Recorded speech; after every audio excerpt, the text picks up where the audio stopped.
மக்களின் பதட்டமாக கடத்தாதீர்கள்.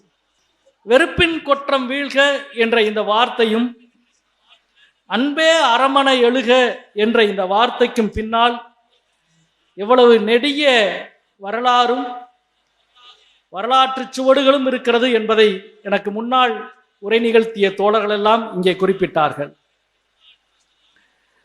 அன்பையும் அறத்தையும் இரு கண்களென பாவித்த சமூகம் தமிழ் சமூகம்.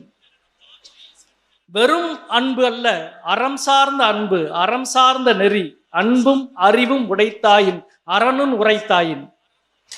இந்த இரண்டு சொற்களுக்கு இடையில் சுமார் 3000 ஆண்டு தமிழ் சமூகத்தினுடைய மொழி வரலாற்றை, சமூக வரலாற்றை, பண்பாட்டு வரலாற்றை நம்மால் எழுதி காட்ட முடியும், வரைந்து காட்ட முடியும்.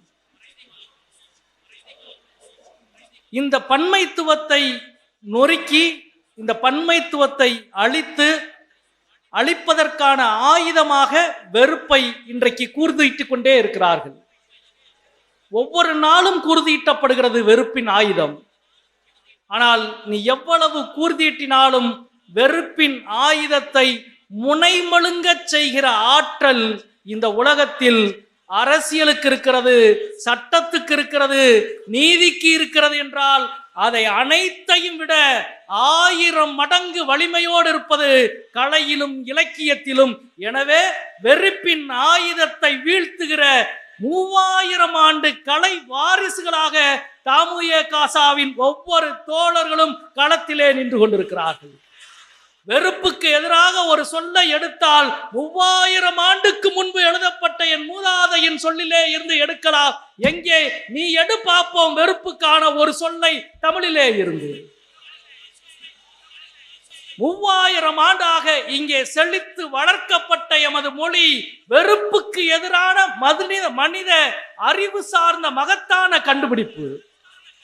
இல்லை என்றால் செம்புல பெயர் நீர் போல் அன்புடைய நெஞ்சம் தாங்கனந்தனவோ என்ற ஒரு வாக்கியம் சதுர்வேதம் மகாசிஸ்டம் என்று சொல்லப்படுகிற குறளுக்கு எதிராக 3000 ஆண்டுக்கு முன்பு நெஞ்சிலே உரத்து முழங்கியது சங்க இலக்கியத்தினுடைய சமத்துவ கோட்பாடும் சமூக நீதி கோட்பாடுகளும். ஒன்றும் சாதாரணம் அல்ல. 3000 ஆண்டாக இந்த மண்ணின் அதிகாரத்திலே இருந்தவர்களில் பெரும்பான்மையானவர்கள் சமஸ்கிருத இலக்கியத்தை தான் ஆதரித்தார்கள், சமஸ்கிருத புராணங்களைத்தான் சொன்னார்கள்.